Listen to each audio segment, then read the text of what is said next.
శ్రీమాత్రే నమ. జయ గురు దత్తాత్రేయ నమ. వృషభ రాశి వారికి 2026 సెప్టెంబర్ నెల మాస ఫలితాలు ఏ విధంగా ఉంటున్నాయని పరిశీలించినప్పుడు వృషభ రాశి వారికి ఈ నెల ప్రారంభంలో ఒక బ్రహ్మాండమైనటువంటి ధనయోగం ఏర్పడడం జరిగింది. లాభస్థానంలో శని భగవానుడు వక్రగమనంలో ఉన్నాడు. అంటే మీకు భాగ్య రాజ్యాధిపతిగా లాభస్థాన సంచారం ఒక విధంగా అదృష్టాన్ని, వృత్తిని, ఉపాధి అవకాశాలని కలిగిస్తూ ఉంటే, ఆ లాభాధిపతి అయినటువంటి గురువు మరి తృతీయ స్థానంలో లాభస్థానాన్ని వీక్షిస్తున్నాడు. అంటే ఏ భావాన్ని ఆ భావాధిపతి వీక్షించినప్పుడు అక్కడ ఉన్నటువంటి గ్రహం విశేష బలవంతుడై తన ఫలితాలను ఇవ్వడం జరుగుతూ ఉంటుంది. అంటే రెండు కూడా ఈ శని భగవానుడు గురువు కూడా ఒకే డిగ్రీ మీద ఎగ్జాక్ట్ కోణ దృష్టి రెండు రాశుల మధ్య ఏర్పడడం వల్ల జాతకుడికి కంప్లీట్గా నూతన ఉద్యోగ ప్రయత్నాలు ఫలిస్తాయి, విదేశ ప్రయత్నాలు ఫలిస్తాయి. ఏదైనా శని భగవానుడు ఏదైతే జాతకుడికి ఇవ్వగలడో, అంటే నిశ్చలమైనటువంటి స్థిరమైన జీవితాన్ని, స్థిరమైన వివాహ జీవితాన్ని, ఒక మంచి నడవడిక అదృష్టాన్ని జాతకుడు పొందే అవకాశం ఉంటుంది. ఇక ప్రధానంగా శుక్రుడు ఈ రాశి వారికి ఈ సెప్టెంబర్ 2వ తారీఖు నుంచి 6వ స్థానమైనటువంటి తులారాశిలోకి ప్రవేశించడం జరిగింది. అంటే ఇంచుమించుగా ఈ తులారాశిలో చాలా దీర్ఘకాలం పాటు ఈ శుక్ర భగవానుడు సంచరిస్తున్నాడు. అక్టోబర్ 3వ తారీఖు వరకు కూడా అదే రాశిలో సంచరిస్తూ 3వ తారీఖున వక్రగమనం పొందడం జరిగింది. ఇంచుమించుగా ఇదంతా కూడా ఎక్కువ కాలం ఈ తులారాశిలో సంచరించడం వల్ల ప్రధానంగా ఈ రాశిలో ఉన్నటువంటి వాళ్ళకి, ఎవరైతే తులారాశిలో శుక్రుడు ప్రవేశించడంతో వృషభ రాశి వారికి అంటే ఒక విధంగా కొంత విజయాన్ని ఇస్తూ ఉంటుంది. అంటే ముఖ్యంగా మీ యొక్క వృత్తిలో చాలా నైపుణ్యంగా మీ వృత్తి నిర్వహిస్తారు. మీరు సినిమా రంగంలో ఉన్నా, ఫైనాన్స్ రంగంలో ఉన్నా, ఆటోమొబైల్ రంగంలో ఉన్నా సరే మంచి గుర్తింపు, అలాగే మీకు మంచి సేవకులు లభించడం వల్ల మంచి వ్యాపారం జరుగుతుంది. అలాగే మీరు ఎక్కడ ఉద్యోగం చేస్తున్నా ఆ ఉద్యోగంలో చాలా ఉన్నత స్థాయి గౌరవాన్ని పొందడం కూడా జరుగుతూ ఉంటుంది. అదే సమయంలో కొంతమంది శత్రువులు కూడా మీకు ఏర్పడడం జరుగుతుంటుంది. అంటే మీకు వృత్తిలో విశేషమైనటువంటి చాలా పోటీ ఏర్పడడం, ఆ పోటీలో మీరు విజయం సాధిస్తూ ఉంటారు. అంటే మీ టార్గెట్లు రీచ్ అవ్వడం వల్ల ఎదుటి వారికన్నా ఆధిపత్యం రాయించడం వల్ల కొంతమంది శత్రువులు ఏర్పడే అవకాశం ఉంది.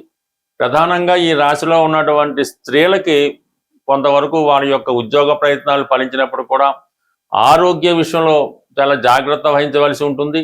అలాగే బంధువులతో విరోధాలు, అత్తవారి బంధువులతో విరోధాలు, ఇటువంటి విరోధాలు కూడా ఎక్కువగా స్త్రీలకు వచ్చే అవకాశం ఉన్నది. కాబట్టి సర్వసాధారణంగా ఈ 6వ స్థానంలో ఉన్నటువంటి శుక్రుడు ఒక విధమైనటువంటి దోషాన్ని జాతకుడికి ఏర్పరుస్తుంటాడు. అంటే కొన్ని విషయాలు అనుకూలత ఏర్పడుతుంది. ముఖ్యంగా ఇష్టపడే వాళ్ళు శత్రువులు ఎక్కడం వల్ల కొంత ఇబ్బందులు కూడా ఎదురవడం జరుగుతుంది. కానీ వృత్తిలో మాత్రం చాలా సక్సెస్ఫుల్గా ముందుకు వెళ్తారు.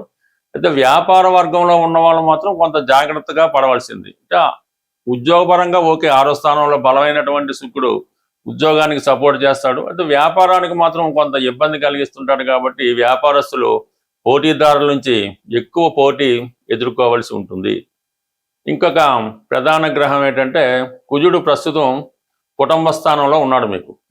అంటే 18వ తారీఖు సెప్టెంబర్ వరకు అటు వ్యయాధిపతిగా, సప్తమాధిపతిగా ఉన్నటువంటి కుజుడు ధనస్థానంలో, కుటుంబ స్థానంలో ఉండడం వల్ల కుటుంబ సభ్యుల మధ్య విరోధాలు, భార్యాభర్తల మధ్య అభిప్రాయ భేదాలు, కుటుంబంలో ఎవరో ఒకరి ప్రవర్తన, కుటుంబాన్ని నుంచి ఏదో ఆశించడం, కుటుంబాన్ని విమర్శించడం, కుటుంబం నుంచి బయటికి వెళ్ళే ప్రయత్నం చేయడం, అంటే కుటుంబం స్ప్లిట్ అయ్యేలాగా ప్రయత్నం చేస్తుంటారు. ఎక్కువ ధన విషయంలో మనస్పర్ధలు వస్తుంటాయి. అది అన్నదమ్ములు అవ్వచ్చు, భార్యాభర్తలు అవ్వచ్చు. కుటుంబ సభ్యుల మధ్య ఈ ఆర్థిక పరమైన ఇబ్బందులు జాతకుడికి చాలా ఇబ్బంది కలిగిస్తాయి. ఈవెన్ పిల్లల నుంచి కూడా కొంత వ్యతిరేకత, అసహనాన్ని జాతకుడు ఎదుర్కోవాల్సి ఉంటుంది. అంటే కుటుంబంలో అందరూ సభ్యులే కాబట్టి వ్యయాధిపతిగా ఉన్నటువంటి కుజుడు కుటుంబ స్థానంలో, శత్రుస్థానంలో సంచరించడం వలన ఈ కుటుంబ సభ్యులు మధ్య మనస్పర్ధలు తీవ్రమైనటువంటి మనోవేదనకి కారణమవుతూ ఉంటాయి. అటువంటి కుజుడు మనకి సెప్టెంబర్ 18వ తారీఖున తృతీయ స్థానంలోకి మారడం జరుగుతుంది. ఇది ఒక విధంగా కొంత రిలీఫ్ ఇవ్వడం జరుగుతూ ఉంటుంది అన్నమాట. అష్టమ లాభాధిపతి అయినటువంటి ఈ గురుగ్రహంతో ఈ కుజగ్రహం కలియడం వల్ల కొంతవరకు ఏంటంటే కుటుంబ సభ్యుల నుంచి ఎదురయ్యే సమస్యలు కొంతవరకు పరిహారం అవుతాయి. కొత్త ఆదాయ వనరులు కనబడుతుంటాయి. వేరే సోర్స్ ద్వారా మీరు ధనాన్ని సంపాదించే ప్రయత్నం చేస్తారు. చాలా కాలంగా ఆగిపోయినటువంటి ధనం మీ చేతికి రావడం జరుగుతుంది. వివాహపరంగా భార్యాభర్తల మధ్య ఎదుర్కొన్నటువంటి సమస్యలు కొంతవరకు పరిష్కారం అయ్యే అవకాశం ఉంటుంది సెప్టెంబర్ 12వ తారీఖు తర్వాత. ఇంచుమించుగా సెప్టెంబర్ 18 తర్వాత. ఇక ప్రధానంగా శుక్రుడు, బుధగ్రహం. బుధుడు మీకు ధన పంచమాధిపతిగా సెప్టెంబర్ 7వ తారీఖున మరి 5వ స్థానమైనటువంటి కన్యా రాశిలో ప్రవేశించడం జరుగుతుంది. ఈ కన్యా రాశిలో బుధుడు స్వక్షేత్రంలో ప్రవేశించడం ఇది విద్యార్థులకి చాలా అనుకూలమైనటువంటి సమయం. మీలో ఉన్నటువంటి తెలివితేటలకు తగిన ప్రావీణ్యం లభిస్తూ ఉంటుంది. ఉద్యోగం మారాలనే మీ ప్రయత్నం కొంతవరకు నెరవేరుతుంది. కొత్త వ్యాపార అవకాశాలు చాలా వరకు రావడం జరుగుతుంటుంది. అంటే ఏదైనా తొందరగా నిర్ణయం తీసుకొని దాన్ని అమలు చేసే ప్రయత్నం జరుగుతుంటుంది. కొంతవరకు స్పెక్యులేషన్లో వ్యాపారంలో ఉన్న వాళ్ళు చాలా జాగ్రత్తగా నిర్ణయాలు తీసుకుంటే కొంతవరకు కలిసి వచ్చే అవకాశం ఉంటుంది. బట్ ఏదైనా ఈ వృషభ రాశి వారికి బుధుడు ఎంత బలంగా ఉంటే వాళ్ళ వ్యాపారం అంత వేగంగా అభివృద్ధి చెందుతుంటుంది. వాళ్ళ నిర్ణయాలు అంత చురుగ్గా తీసుకొని వారి ధన సంపాదన పెరుగుతూ ఉంటుంది. మరి ఈ సమయంలో గోచారీత్యా బుధుడు ఈ సెప్టెంబర్ 7వ తారీఖు నుంచి ఉచ్చస్థానంలోకి రావడం వల్ల మీలో ఉన్నటువంటి తెలివితేటలకి తగిన ప్రావీణ్యత, గుర్తింపు రావడం జరుగుతుంటుంది. బట్ ఏదైనా వృషభ రాశి వారికి ఇంచుమించుగా అన్ని గ్రహాలు సహకరించడం జరుగుతుంది. కుజగ్రహం ఒక్కటే మీకు సెప్టెంబర్ 18 వరకు కుటుంబ స్థానంలో ఆర్థిక విషయాల్లో కుటుంబ సభ్యులు ఇబ్బంది పెడుతుంటారు కాబట్టి కుజగ్రహానికి తగిన పరిహారం మీరు ఈ మాసంలో చేసుకుంటే ఇంచుమించు మిగతా గ్రహాల సహకారంతో సంపూర్ణ సక్సెస్ని ఈ రాశి వారు పొందే అవకాశం ఉంటుంది. ప్రధానంగా మన సెప్టెంబర్ నెలలో సెప్టెంబర్ 12వ తారీఖు వరకు శ్రావణ మాసం, 12 తర్వాత భాద్రపద మాసం. ప్రధానంగా ఇప్పుడున్నటువంటి సమయాన్ని బట్టి శ్రావణ మాసంలో స్త్రీలు కానీ పురుషులు కానీ శ్రావణ మాసంలో వచ్చే ప్రతి మంగళవారం లేదా ప్రతి శుక్రవారం మీ సాంప్రదాయాన్ని బట్టి ఏదైనా ఒక అమ్మవారి ఆలయాన్ని దర్శించి అమ్మవారికి కుంకుమార్చన కానీ అలాగే పసుపు కుంకాలు ఇవ్వటం కానీ ఈ విధంగా అంటే ఇంట్లో వీలైన వారు ఇంట్లో చేసుకోవచ్చు, లేని వాళ్ళు ఆలయంలో చేసుకోవచ్చు. కంప్లీట్గా ఈ మంగళవారం శ్రావణ మాసంలో వచ్చే మంగళవారాలు చేసుకోవడం వల్ల రుణ బాధలు పరిష్కారం అవుతాయి. వివాహం కాని వారికి వివాహం జరుగుతూ ఉంటుంది.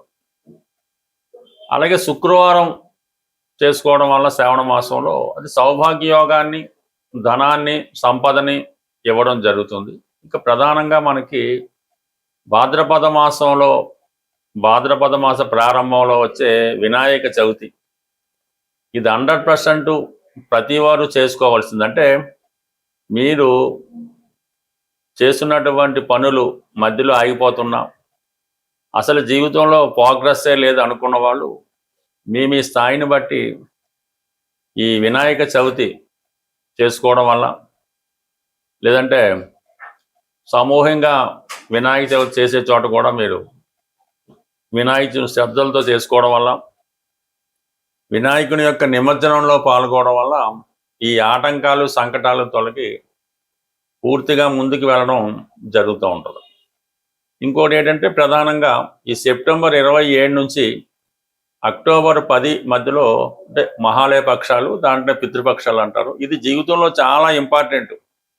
మీ యొక్క పెద్దలకి, మీ పితృదేవతలకి వాళ్ళు రుణం తీర్చుకునే విధంగా ప్రతి ఒక్కరూ కంపల్సరిగా ఆ తిథి రోజు కానీ, అమావాస్య రోజు కానీ, పోనీ ఏదో ఒక రోజు మీ యొక్క పెద్దలను తలుచుకొని వాళ్ళకి విధి విధానంగా పూజించి మరి కొంతమందికైనా వారికి సరిపోయే విధంగా ఆహార పదార్థాలు అంటే బతి ఇవ్వడం అంటారు, ఆహార పదార్థాలు ఇవ్వటం వల్ల మీ పై వాళ్ళు అంటే మీకు ఈ జన్మనిచ్చినటువంటి ఈ జన్మకు కారణమైనటువంటి ఆ పెద్దల యొక్క రుణం తీర్చుకుంటేనే, అంటే చాలా కుటుంబాల్లో పెద్ద సక్సెస్ ఉండదు, ఎంత వయసు వచ్చినా వివాహాలు జరగవు, అలాగే ఆర్థిక పరంగా చాలా ఇబ్బందుల్లో ఉంటారు, నిరుద్యోగ సమస్య, ఇవన్నీ కూడా కొంతవరకు దానివల్ల కారణం అవుతుంటాయి. మీ జన్మజాతకంలో పితృదోషం ఉన్నా లేకపోయినా ప్రతి ఒక్కరూ కూడా ఈ పితృపక్షాలు, ముఖ్యంగా వచ్చే అమావాస్య రోజు కానీ మిగతా రోజులు కానీ మీ పెద్దలను తలుచుకొని ఈ విధంగా